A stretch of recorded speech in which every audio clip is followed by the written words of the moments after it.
पांचवा अध्याय गोकुल में कृष्ण जन्मोत्सव। श्री सुखदेव जी बोले, हे परीक्षित, जब वसुदेव जी श्री कृष्ण चंद्र जी को यशोदा के पास सुलाकर गोकुल से लौट आए, तब यशोदा ने नींद खुलने पर उस बालक को देखा और नंद जी को बुलाकर यह कहा कि तुम्हारे पुत्र उत्पन्न हुआ है।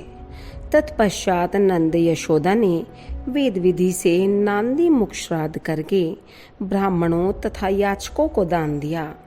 इस मंगलमय समाचार को सुनकर सभी गोपी ग्वालों ने अपने अपने घर मंगलाचार किए तथा ब्राह्मणों को गो आदि का दान दिया।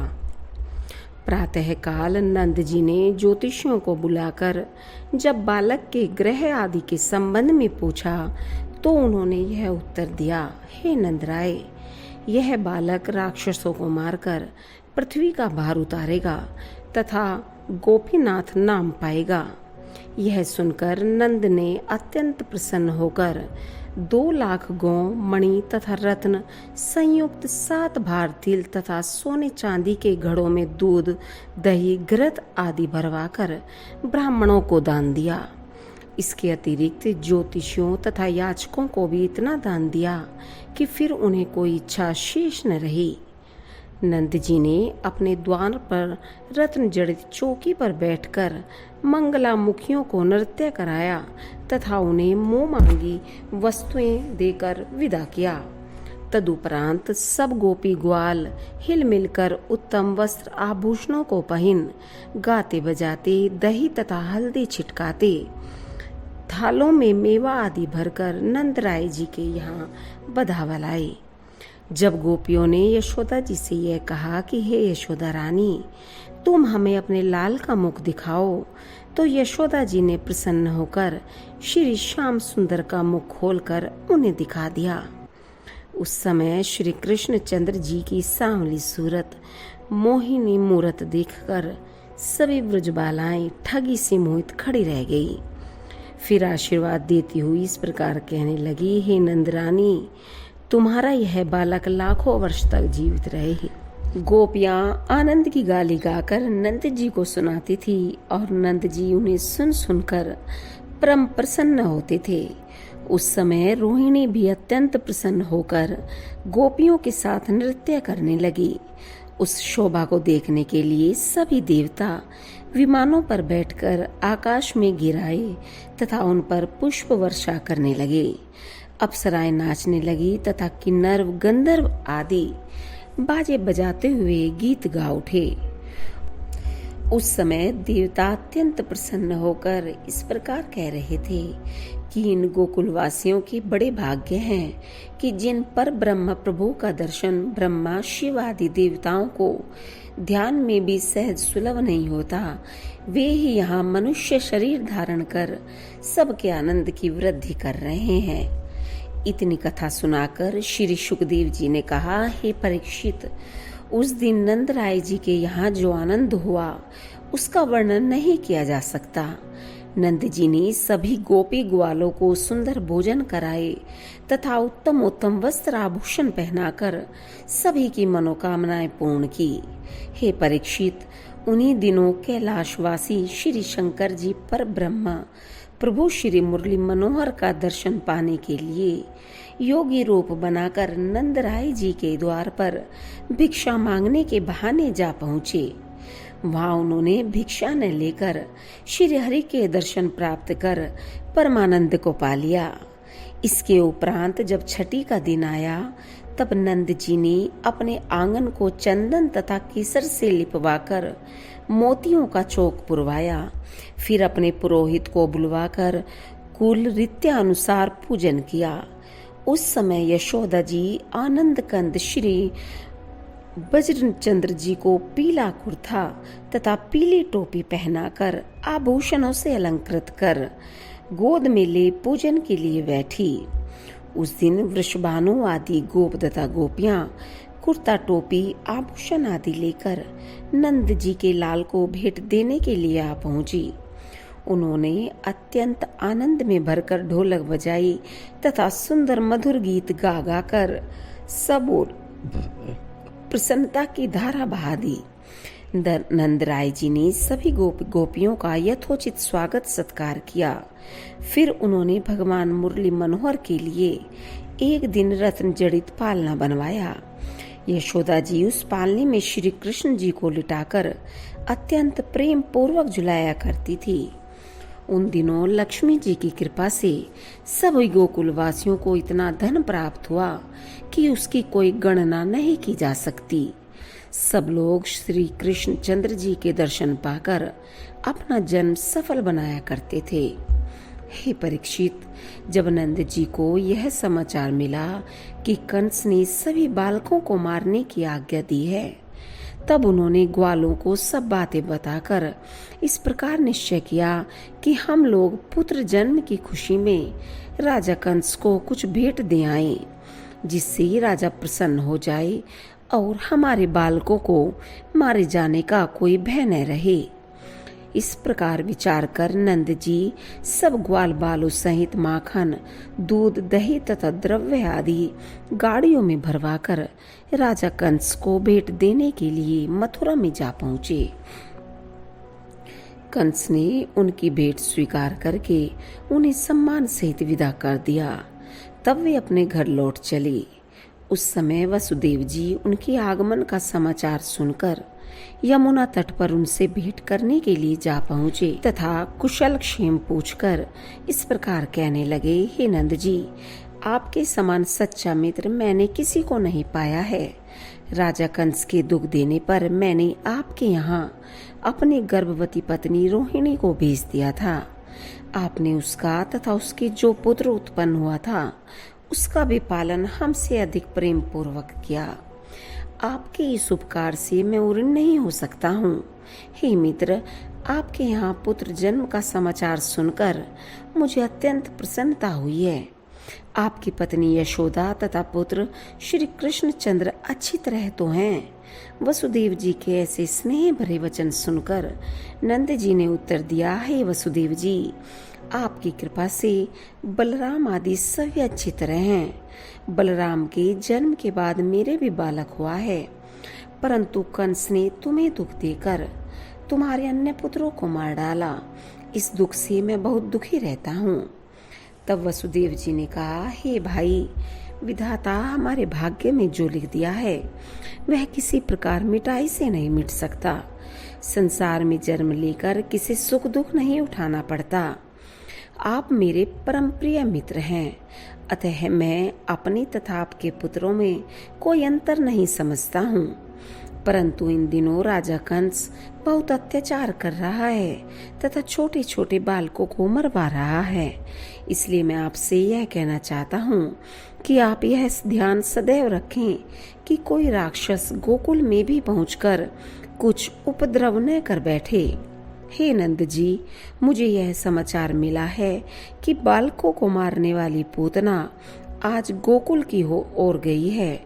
अतः आप शीघ्रता पूर्वक अपने घर जाकर यह देखिए कि वह कोई उपद्रव न कर बैठे। आपको जब कभी अवकाश मिले तब मुझे फिर अपना दर्शन देने की कृपा कीजिएगा। तत्पश्चात नंद जी वसुदेव जी से विदा लेकर ग्वाल बालों सहित गोकुल को लौट आए। छठवां अध्याय, पूतना उद्धार। श्री सुखदेव जी बोले, हे राजन, अनेक राक्षस छोटे बच्चों को मारने का कार्य कर रहे थे। फिर भी कंस को श्री कृष्ण चंद्र जी के भय से शांति नहीं मिलती थी। अतः एक दिन उसने पूतना नामक राक्षसी को अपने पास बुलाकर यह आज्ञा दी कि मथुरा तथा गोकुल में जितने बालक उत्पन्न हुए हों तो उन सबको मार डाल। यह सुनकर पूतना बालकों को मारने के लिए चल दी।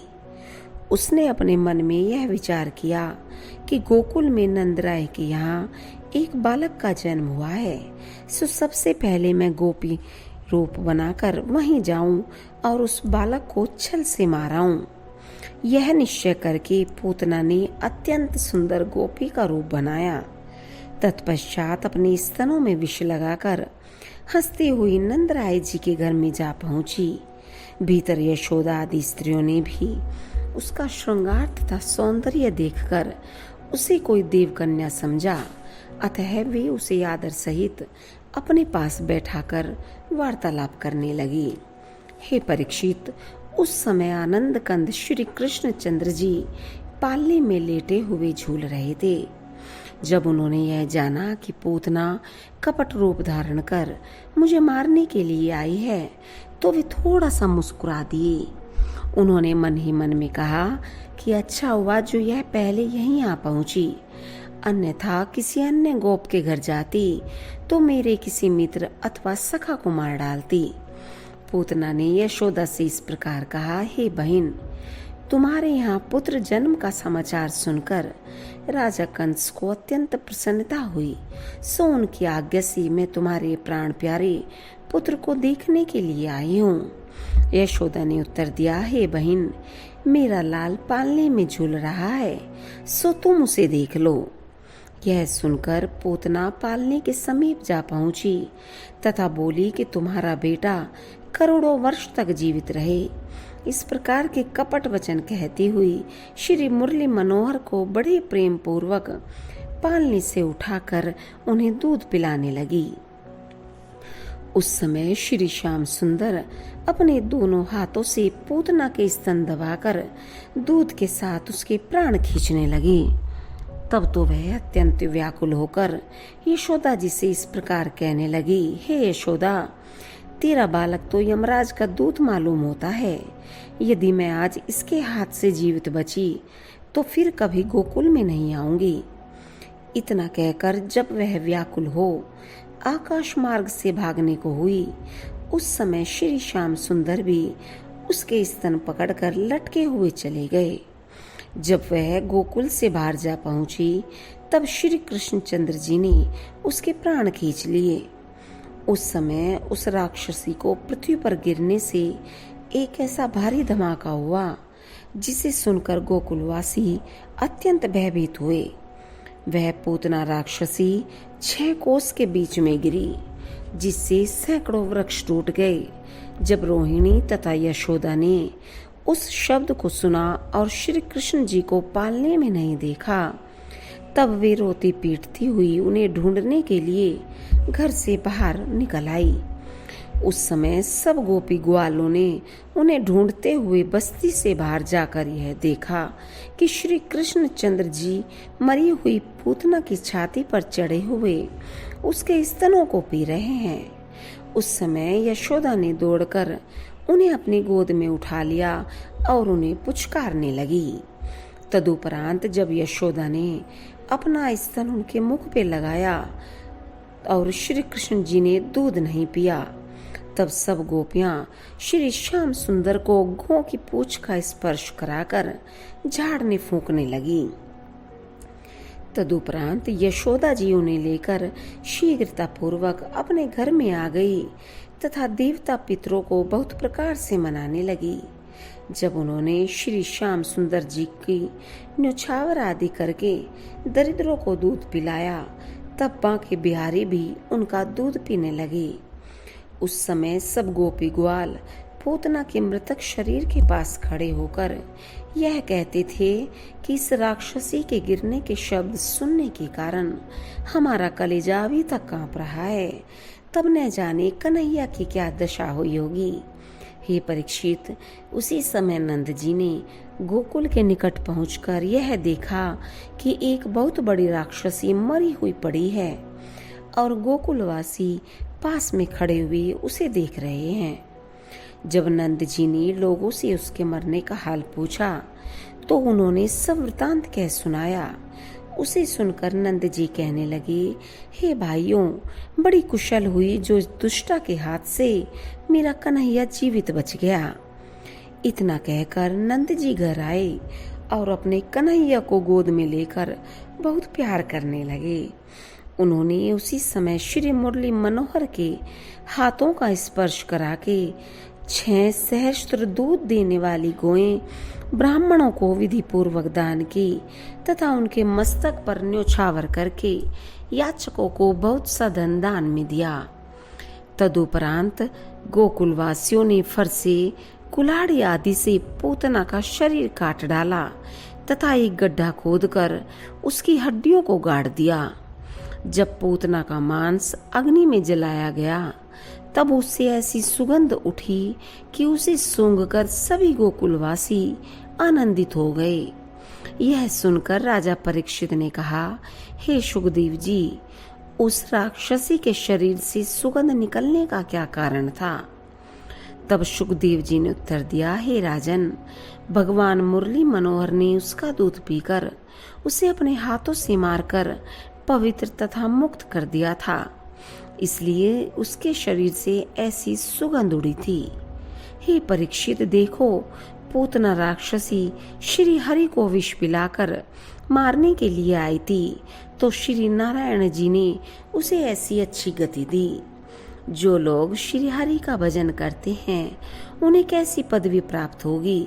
हे परीक्षित, श्री श्याम सुंदर के दर्शन प्राप्त करने के हेतु सभी देवता अपना स्वरूप बदलकर गोकुल में आते थे। 7वां अध्याय, शकट भंजन तथा तृणाकृत उद्धार।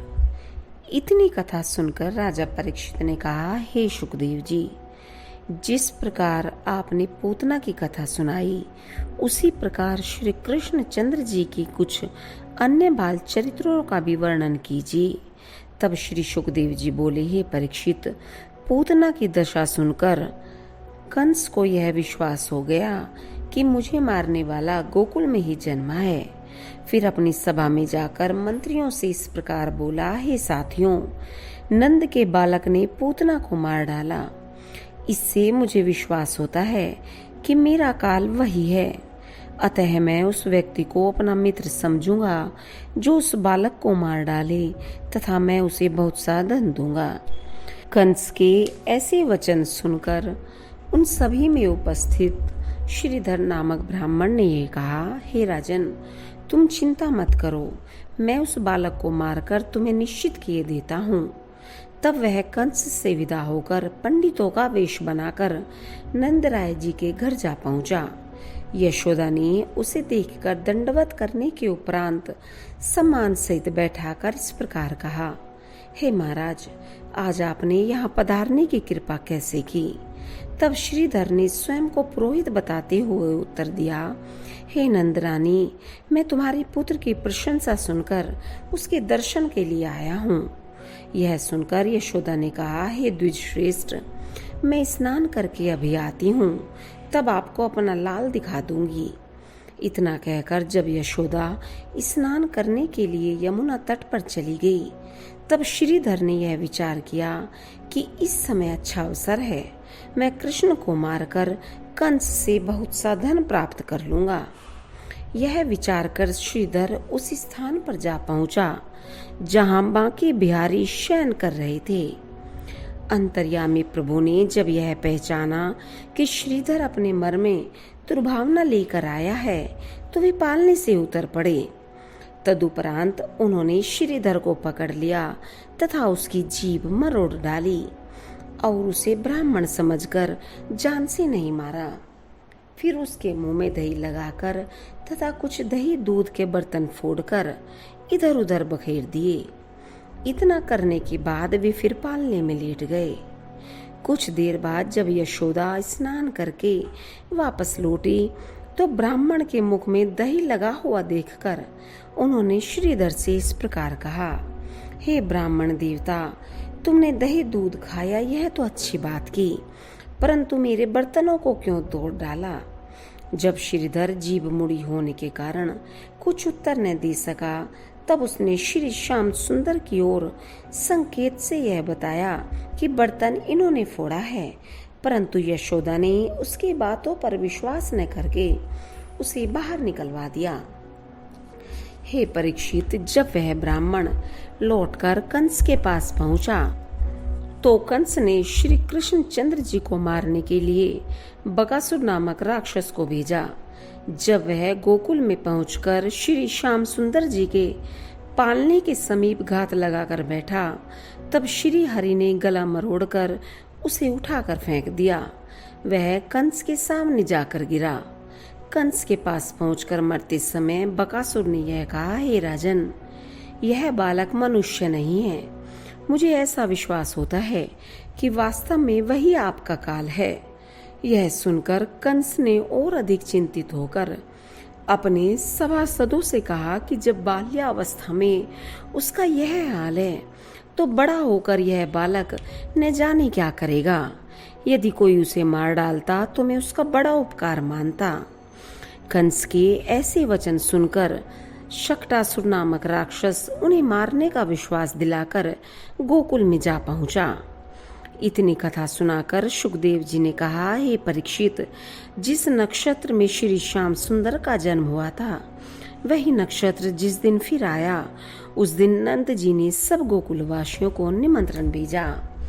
अपने यहाँ बुलाकर अपने कुल के अनुसार पूजा पाठ की तथा ब्राह्मणों को दान दक्षिणा देकर विदा किया।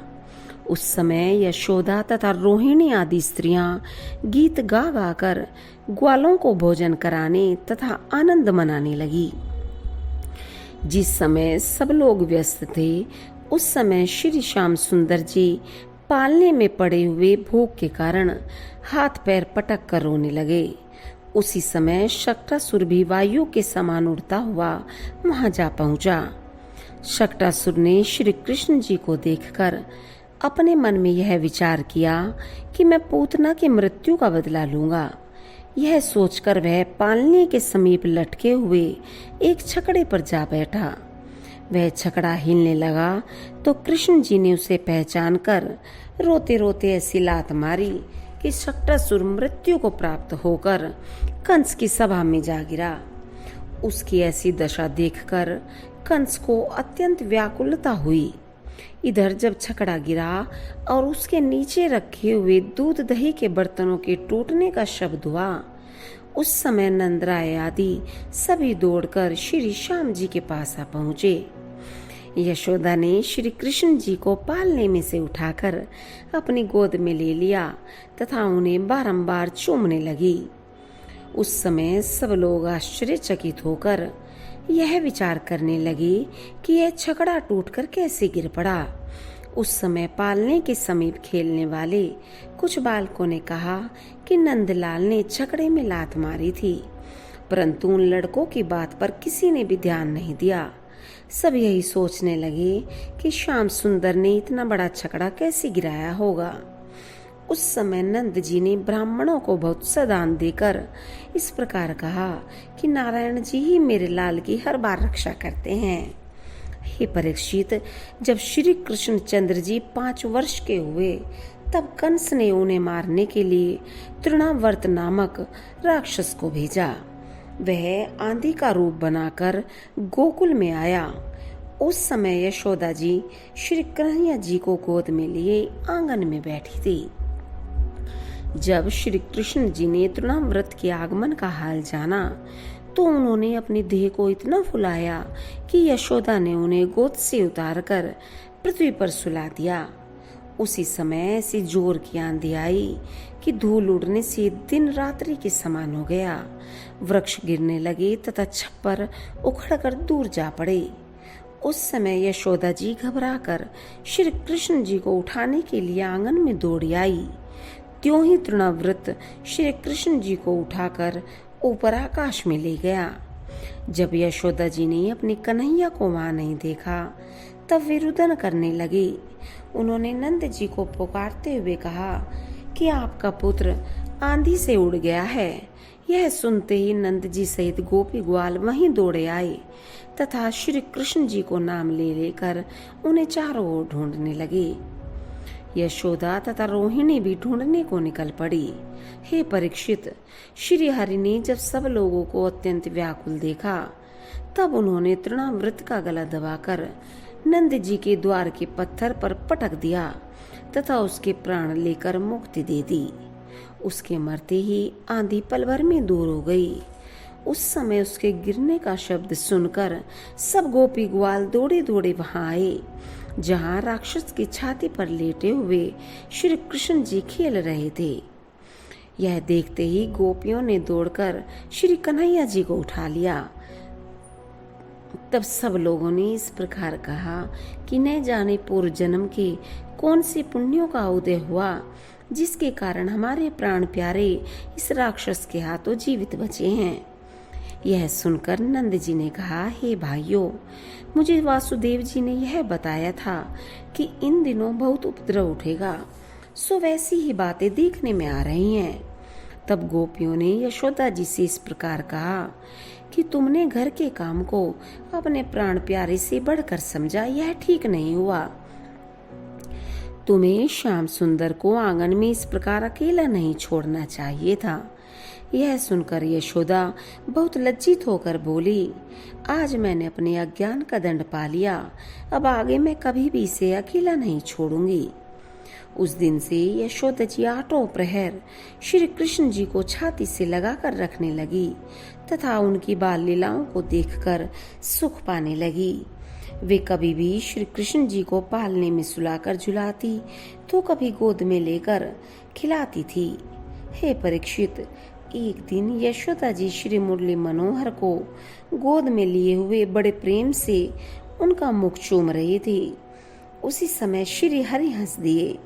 यशोदा को उनके मुख के भीतर पृथ्वी, आकाश, सूर्य, चंद्र, पर्वत, समुद्र आदि संपूर्ण सृष्टि दिखाई देने लगी। इस आश्चर्य को देखकर वे अपने मन में सोचने लगी कि कहीं मेरी बुद्धि तो नहीं पलट गई है, जो मुझे यह सब चरित्र दिखाई दे रहा है, अथवा मेरे लाल के ऊपर किसी देव या परी की ऐसी छाया पड़ गई जो उसके मुख में ये सब वस्तुएं दिखाई दे रही हैं। यह विचार करके यशोदा ने गुणियों को बुलाकर श्री श्याम सुंदर की झाड़ फूंक कराई तथा व्याघ्र के नख, भालू के बाल एवं अन्य प्रकार के यंत्र भगवान श्याम सुंदर के कंठ में पहना दिए। 8वां अध्याय नामकरण संस्कार एवं श्री कृष्ण जी की बाल चरित्रों की अन्य कथाएं। श्री सुखदेव जी ने कहा, हे परीक्षित, वासुदेव जी ने अपने पुत्र बलभद्र के जन्म का हाल कंस को नहीं बताया था। अतः उन्होंने एक दिन अपने पुरोहित गर्गाचार्य जी को बुलाकर यह कहा कि रोहिणी के पुत्र हुआ था, परंतु कंस के भय से अभी तक हमने उसका नामकरण संस्कार नहीं कराया है।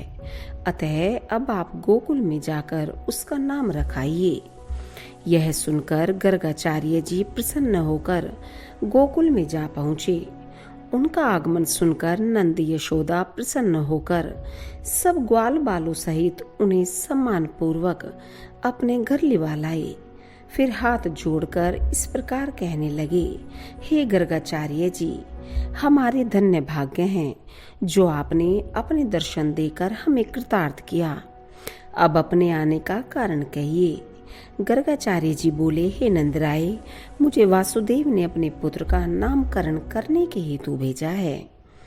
यह सुनकर नंदराय ने प्रसन्न होकर कहा, हे प्रभु, हमारे भी एक बालक उत्पन्न हुआ है, सो कृपा कर उसका भी नाम रख दीजिए।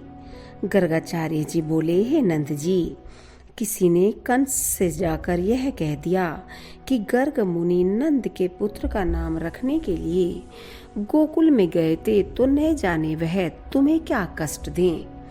इसलिए तुम धूमधाम मत करो, साधारण रीति से ही उसका नाम घर में रखवा लो। गर्ग जी की यह बात स्वीकार करके नंद जी उन्हें अपने घर के भीतर लिवा ले गए। उस समय गर्ग जी ने रोहिणी के पुत्र का हाथ तथा जन्म लगन देखकर यह कहा, इस बालक की राशि का नाम राम है, परंतु यह इतना बली होगा कि संसारी लोग इसे बलराम कहकर पुकारेंगे। इसके अतिरिक्त इसके नाम संकर्षण, रेवती रमण, बलदाऊ, कालिंदी, भेदन, हलधर तथा बलभद्र भी होंगे। तदुपरांत गर्ग जी ने श्री कृष्ण जी की जन्म कुंडली बनाकर इस प्रकार कहा, हे नंदराय, तुम्हारे पुत्र का रंग सांवला है, अतः तुम इसका नाम कृष्ण रखो। वैसे ही इसके अनेक नाम होंगे। एक समय इस बालक ने वासुदेव जी के यहाँ जन्म लिया, अतः इसका नाम वासुदेव भी होगा। हे नंद जी, हमारी समझ में तुम्हारा बालक परब्रह्मा का अवतार है। तीनों लोकों में किसी की ऐसी सामर्थ्य नहीं जो इसे मार सके। तुमने श्री हरि की बाल लीला देखने के लिए पूर्व जन्म में तपस्या की थी उसी के प्रताप से तुमने इन्हें प्राप्त किया है। इन्होंने अपनी इच्छा से अवतार लिया है। जो प्राणी इनके नाम का स्मरण करेंगे वे संसार में अपनी मनोकामना पाकर अंत में मुक्ति पद को प्राप्त करेंगे। ये दोनों बालक चारों युग में एक साथ जन्म लेते हैं। हे परीक्षित, गर्ग जी के मुख से ऐसे वचन सुनकर नंद यशोदा को अत्यंत प्रसन्नता हुई। तब उन्होंने गर्ग जी को बहुत सा स्वर्ण एवं रत्न आदि देकर सम्मान सहित विदा किया। तत्पश्चात गर्ग जी ने मथुरा में आकर वासुदेव जी को समाचार सुना दिया। हे राजन, सलोने श्यामल शरीर वाले श्री कृष्ण चंद्र जी तथा बलराम जी जिस समय घुंघराले बाल मस्तक पर बिखरे, विविध रंगों के वस्त्र आभूषण पहने, हाथों में खिलौना लिए, घुटनों के बल आंगन में चलते थे, उस समय यशोदा, रोहिणी तथा गोपियों को जो आनंद प्राप्त होता था उसका वर्णन नहीं किया जा सकता। भगवान श्री कृष्ण चंद्र जी तरह तरह की बाल लीला द्वारा नंद, यशोदा तथा गोपी ग्वालों को आनंदित करते थे। हे परीक्षित, जिन पर ब्रह्मा प्रभु की महिमा को वेद भी नहीं जानते, वे ही त्रिलोकीनाथ बाल रूप धरकर नंद यशोदा के आंगन में प्रतिदिन भांति भांति के खेल दिखाते थे। तीनों लोकों में जो आनंद किसी को प्राप्त नहीं हो सका, उस आनंद को गोकुलवासी गोपी ग्वाल प्रतिदिन प्राप्त करते थे। जब श्री कृष्ण के दांत निकले तब शुभ मुहूर्त देखकर नंद यशोदा ने उनका अन्नप्राशन कराया। उस दिन तथा उसके उपरांत वर्षगांठ के दिन नंद जी ने ब्राह्मणों को बहुत सा दान दिया। जब खेलते समय श्री कृष्ण जी तथा बलराम जी छोटे बछड़ों की पूंछ पकड़कर खड़े होते थे तथा गिर पड़ते एवं अपनी तोतली बोली द्वारा लोगों को आनंद विभोर करते थे, उस समय यशोदा तथा रोहिणी अत्यंत प्रसन्न होकर उन्हें अपनी गोद में उठाकर दूध पिलाने लगती थी। वे दोनों भाई परम सुंदर थे, अतः उनके सौंदर्य पर सभी ब्रजबालाएं ऐसे रीझ गई थी कि उन्हें देखने के लिए प्रतिदिन किसी न किसी बहाने यशोदा के घर आ पहुंचती थी। उन्हीं दिनों की बात है कि एक ब्राह्मण नंद राय जी के घर आया। यशोदा ने उसे दूध, चावल तथा मीठा दिया। ब्राह्मणों ने उसकी खीर बनाकर थाली में परोसा। फिर जब वह श्री हरि का भोग लगाकर आंखें बंद करके ध्यान मग्न हुआ, उस समय श्री कृष्ण जी उसकी थाली के समीप पहुंचकर उसमें भोजन करने लगे। यह देखकर उस ब्राह्मण ने थाली छोड़कर यशोदा से कहा, हे नंदरानी, तुम्हारे बालक ने हमारी रसोई छू ली, अतः अब हम इसे नहीं खाएंगे। इस प्रकार उस ब्राह्मण ने 3 बार खीर बनाई और तीनों बार भोग लगाते समय श्री कृष्ण जी उसकी थाली में बैठकर खाने लगे। यह देखकर यशोदा ने क्रुद्ध होकर श्री कन्हैया जी से कहा, अरे कन्हैया, मैं ब्राह्मण को भोजन के लिए हर बार सामान देती हूँ, तो उसकी खीर को झूठी क्यों कर देता है? तब श्री कृष्ण जी बोले, हे माता, तू मुझे दोष मत दे। जब यह ब्राह्मण विनती करके मुझे भोजन के लिए बुलाता है, तब मैं इसकी स्नेह को देखकर इसकी थाली में खाने लगता हूँ। श्री श्याम सुंदर के ऐसे वचन सुनकर ब्राह्मण को ज्ञान प्राप्त हो गया। तब उसने यशोदा से कहा, हे नंदरानी, तेरे अहोभाग्य हैं जो तेरे घर में साक्षात श्री नारायण जी ने अवतार लिया है। मेरा भी जीवन धन्य है जो कृपा सिंधु व्रजराज जी ने मुझे अपना दर्शन देकर कृतार्थ किया है। तदुपरांत उसने श्री श्याम जी के सम्मुख जाकर हाथ जोड़कर इस प्रकार कहा, हे प्रभु, आप मेरा अपराध क्षमा करें और अपनी शरण में आया हुआ जानकर दयालु हो जाइए। उस समय ब्राह्मण के वचन सुनकर श्री कृष्ण जी यशोदा के पास खड़े होकर हंसने लगे। जब ब्राह्मण श्री कन्हैया की स्तुति करके चला गया, तब नंद यशोदा आदि ने यह चरित्र देखकर अपने मन में अत्यंत आश्चर्य किया। इस प्रकार श्री श्याम सुंदर प्रतिदिन विचित्र लीलाएं करके सबको सुख पहुंचाते थे। एक दिन श्री कृष्ण जी तथा बलराम जी आंगन में खेल रहे थे। उस समय श्री कृष्ण जी ने थोड़ी सी मिट्टी खा ली। यह देखकर एक दूसरे बालक ने, जो उन्हीं के साथ खेल रहा था, यशोदा के पास जाकर यह हाल कह सुनाया। उस समय यशोदा जी क्रुद्ध होकर हाथ में छड़ी लिए श्री कन्हैया जी को मारने के लिए दौड़ी। उस समय श्री त्रिलोकीनाथ जी माता को क्रोध में भरी हुई आते देखकर अपना मुंह पोंछकर खड़े हो गए। जब यशोदा जी ने उनके पास आकर इस प्रकार कहा कि कन्हैया, तूने मिट्टी क्यों खाई, यह सुनकर श्री हरि ने भयभीत होकर कहा, हे माता, यह तुमसे किसी ने झूठी बात कर दी है, मैंने मिट्टी नहीं खाई। यशोदा जी बोली, तेरे साथी तो कहते हैं कि तूने मिट्टी खाई है। तब यशोदा जी ने श्री कृष्ण चंद्र जी का हाथ पकड़कर कहा, अच्छा, यदि तू सच्चा है तो अपना मुंह खोल कर दिखा दे, उनसे अभी पता चल जाएगा कि तूने मिट्टी खाई है या नहीं। यह सुनकर श्री त्रिलोकीनाथ जी ने अपना मुंह खोलकर यशोदा को दिखला दिया। तब यशोदा ने यह देखा कि तीनों लोकों में जितनी वस्तुएं हैं वे सब श्री श्याम सुंदर के मुख में विद्यमान हैं। उस आश्चर्य को देखकर यशोदा जी ने अपने मन में विचार किया कि मेरी समान मोर की स्त्री दूसरी कोई न होगी, जो मैं तीनों लोकों के स्वामी को अपना पुत्र करके मानती हूँ।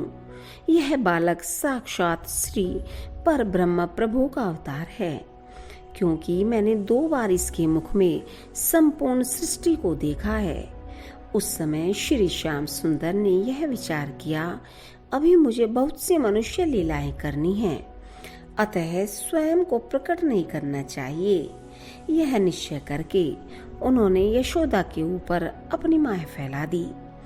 जब यशोदा ने नंद जी से यह कहा कि मैं श्री कृष्ण के मुख में संपूर्ण ब्रह्मांड को देखा है, तो उन्होंने यह उत्तर दिया, हे यशोदा, गर्ग जी ने जो बात कही थी उसमें कोई संदेह नहीं है। तो व्यर्थ ही उन पर ब्रह्मा प्रभु को अपना बालक समझकर उनके पीछे छड़ी लेकर दौड़ती है। हे परीक्षित, नंद राय जी के मुख से ऐसे वचन सुनकर यशोदा ने श्री कृष्ण जी को अपनी गोद में उठा लिया तथा अत्यंत स्नेह पूर्वक इस प्रकार कहने लगी, हे पुत्र, तुम मक्खन मिश्री छोड़कर मिट्टी क्यों खाते हो। यह कहकर यशोदा श्री कन्हैया जी को लेकर घर के भीतर चली गई। एक दिन की बात है कि खेल ही खेल में श्याम जी तथा बलराम जी में कुछ झगड़ा हो गया। उस समय बलराम जी ने श्याम जी से इस प्रकार कहा कि हे कन्हैया, तेरे माँ बाप नहीं है, तब तुझे तो नंदराय जी मोल लाए थे, इसलिए तुझे हार जीत का ज्ञान नहीं है। दाऊ जी के ऐसे वचन सुनकर श्री कन्हैया जी रोते हुए यशोदा जी के पास जाकर कहने लगे, हे मैया, बलदाऊ मुझे बहुत चिढ़ाते हैं, वे कहते हैं तुम मोल का आया हुआ है। नंद यशोदा जी तो गोरे हैं, फिर तू काला कहाँ से आ गया। वे मुझे देवकी पुत्र बतलाकर यह कहते हैं कि नंद राय ने वसुदेव जी को कुछ रुपये देकर तुझे खरीद लिया था। हे माता, बलदाऊ के सिखाने से अन्य सब लड़के भी मुझे यही बातें कहकर चिढ़ाते हैं। अब तू मुझे सच सच बतला कि मैं किसका बेटा हूँ। यह सुनकर यशोदा जी ने गोधन की शपथ खाते हुए कहा, हे कन्हैया, तेरी माता मैं हूँ, तू मेरा ही पुत्र है। नंद राय जी भी समीप ही खड़े हुए मनमोहन की ये बातें सुन रहे थे। सो उन्होंने भी प्रेम विभोर हो कन्हैया जी को उठाकर अपनी छाती से लगा लिया। हे परीक्षित, कुछ दिनों बाद नंद जी ने श्री कृष्ण जी का मुंडन तथा कर्णवेद कराकर ब्राह्मणों तथा अपने सजातियों का स्वागत सत्कार किया। जब श्याम जी 5 वर्ष के हुए तब वे अन्य बालकों के साथ गोकुल की गलियों में खेलने लगे। उस समय श्याम जी तथा बलराम जी के स्वरूप को देखकर सभी ब्रजबालाएं यह इच्छा करती थी कि किसी प्रकार से सुघड़ सलोने हमारे घर आएं तो हम इनका दर्शन पाकर अपनी आंखों को तृप्त करें। अंतर्यामी श्री कृष्णचंद्र जी उनकी ऐसी अभिलाषा जानकर उनके घर आने जाने लगे। इससे गोपियां अत्यंत प्रसन्न होती थी तथा उन्हें दही माखन खिलाया करती थी। कभी किसी समय कोई ब्रजबाला अपने घर न होती तो कृष्ण जी अपने साथियों सहित निर्भय होकर उसके सोने घर में घुस जाते थे तथा वहां रखे हुए दूध दही मक्खन आदि को ग्वाल बालों को खूब खिला खिलाकर स्वयं भी खाते थे। जब उनका पेट भर जाता था तब वे बचे हुए दही आदि को पृथ्वी पर गिराकर हांडी तथा मटकी को तोड़ देते थे। इस प्रकार के उपद्रव देखकर गोपियां श्याम जी को बहुत बरसती थी, परंतु वे नहीं मानते थे। उस समय वे उन्हें माखन चोर कहकर अपने मन में प्रसन्न होती थी। हे परीक्षित, श्री कृष्ण जी के उपद्रव को देखकर गोपियों ने अपने दूध दही को छींक पर रखना आरंभ कर दिया ताकि वहां उनका हाथ न पहुंच सके। तब श्री नंदनंदन ने यह उपाय किया कि वे ओखली के ऊपर पीड़ा रखकर उसके ऊपर एक लड़के को खड़ा कर देते थे। फिर उसकी पीठ पर चढ़कर छींके पर रखे हुए माखन को उतारकर खा जाते थे। कभी वे अपनी मुरली अथवा लाठी द्वारा हांडी में छेद कर देते थे जिससे उसमें भरा हुआ गौरस नीचे टपकने लगता था।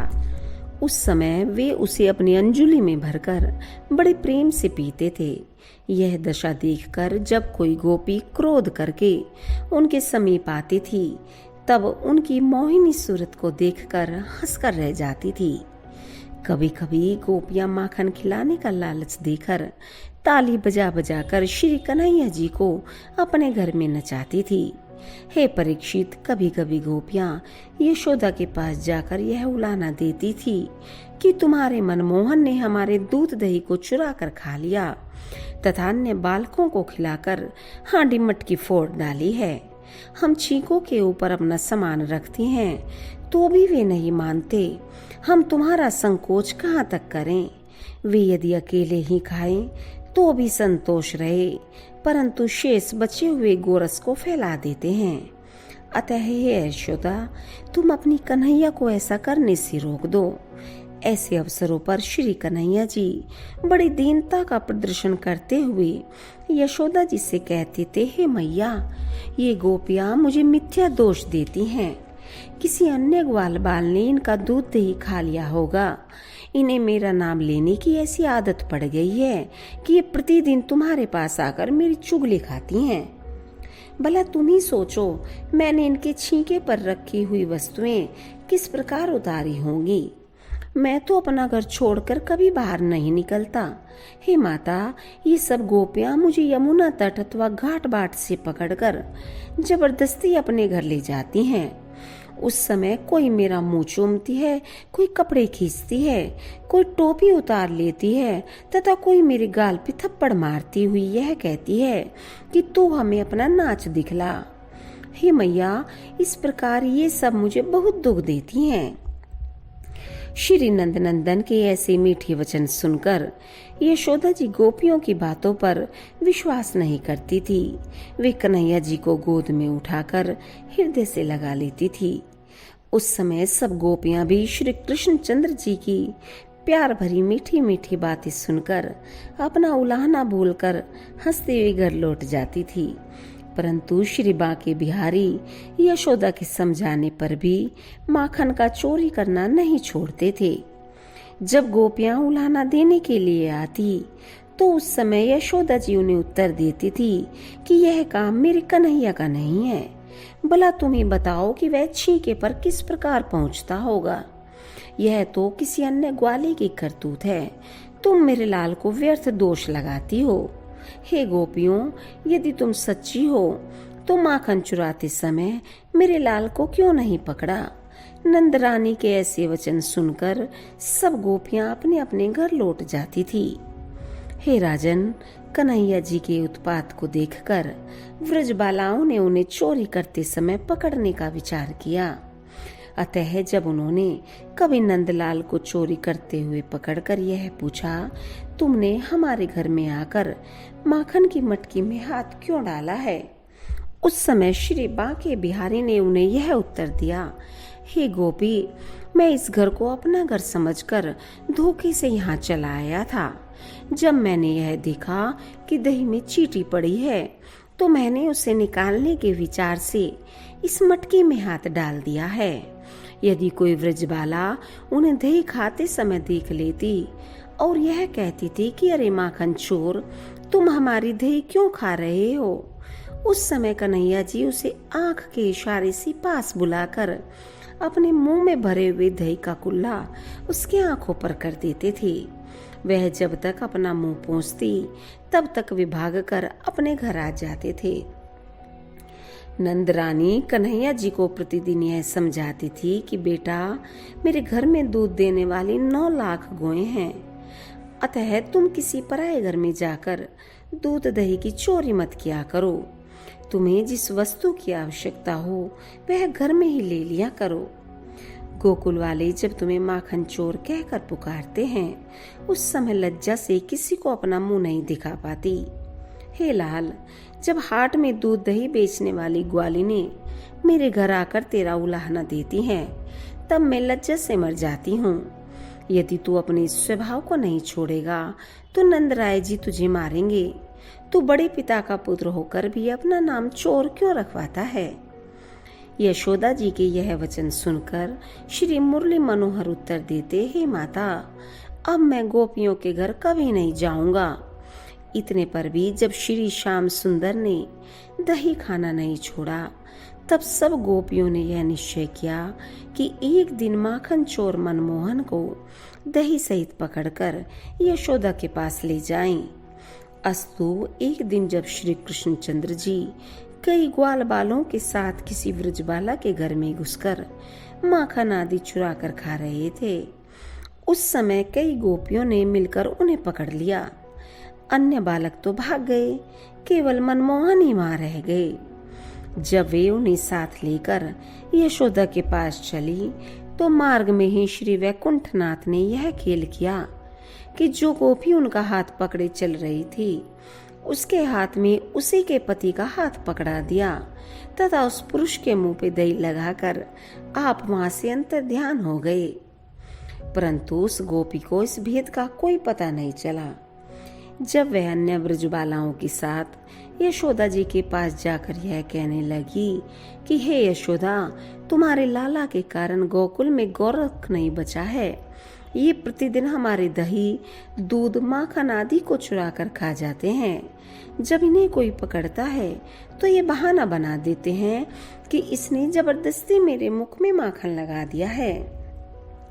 वे प्रत्येक के घर में जाकर गाली देते हैं तथा नित्य होली खेलते हैं। जब हम लोग उलाहना देने के लिए तुम्हारे पास आती हैं तब तुम भी हमें झूठी ठहरा देती हो। अतः आज हम तुम्हारे लाला को माखन चुराकर खाते समय पकड़ कर ले आई हैं।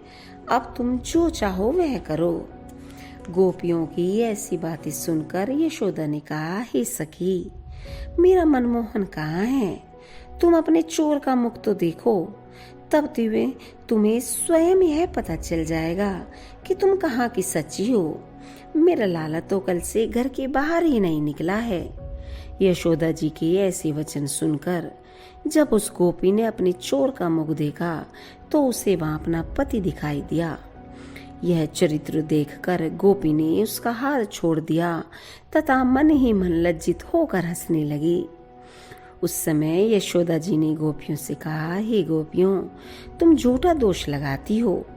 मेरा कन्हैया अभी केवल 5 वर्ष का है, सो वह चोरी करने योग्य नहीं है। गोपियों से इस प्रकार कहकर यशोदा जी ने श्री कृष्ण चंद्र जी से कहा, हे पुत्र, तू अपने चोरी के स्वभाव को क्यों नहीं छोड़ता है? मेरे घर में सब प्रकार की मेवा मिठाई भरी पड़ी है, तब तुझे पराये घर में जाकर चोरी की क्या जरूरत है। हे परीक्षित, इस प्रकार त्रिलोकीनाथ श्री कृष्णचंद्र जी अपनी नई नई लीलाओं द्वारा माता पिता तथा व्रजवासियों को आनंदित करते रहते थे। जो प्रभु क्षीर समुद्र में शयन करते हैं, वे ही गोपियों का दही माखन को चुरा कर खाते थे। जिन प्रभु के चरण कमलों का ब्रह्मा शिव आदि सहज ही दर्शन नहीं कर पाते, उन्हीं को गोकुल की अहिरने वहां पकड़ पकड़ कर यशोदा जी के पास ले जाया करती थी। इतनी कथा सुनाकर राजा परीक्षित ने पूछा, हे सुखदेव जी, नंद यशोदा ने ऐसा कौन सा तप किया था जिसके कारण श्री परब्रह्म प्रभु उनके पुत्र कहलाए तथा उन्हें अपने बाल चरित्रों द्वारा आनंद पहुंचाया। सुखदेव जी बोले, हे राजन, पूर्व जन्म में नंद जी द्रोण नामक वसुदेवता थे तथा यशोदा धरा नामक उनकी पत्नी थी। उन दोनों ने बहुत दिनों तक श्री नारायण जी की तपस्या की। श्री हरि ने उनकी तपस्या से प्रसन्न होकर ब्रह्मा जी से कहा कि तुम इच्छित वरदान देकर संतुष्ट करो। यह सुनकर ब्रह्मा जी ने उनके समीप पहुंचकर वरदान मांगने के लिए कहा। तब उन दोनों ने यह प्रार्थना की कि आप हमें श्री नारायण जी की भक्ति का वरदान दीजिए। उस समय ब्रह्मा जी ने उनसे कहा कि तुम्हें श्री हरि की ऐसी भक्ति प्राप्त होगी जैसी दूसरे को मिलनी कठिन है। तुम दोनों मनुष्य शरीर धारण करके गोकुल में जन्म लो। वहां श्री नारायण जी अवतार लेकर तुम्हें अपनी बाल लीला का सुख प्रदान करेंगे। उस वरदान के कारण ही द्रोण ने नंद का तथा धरा ने यशोदा का जन्म पाकर श्री हरि की बाल लीलाओं का आनंद उठाया था।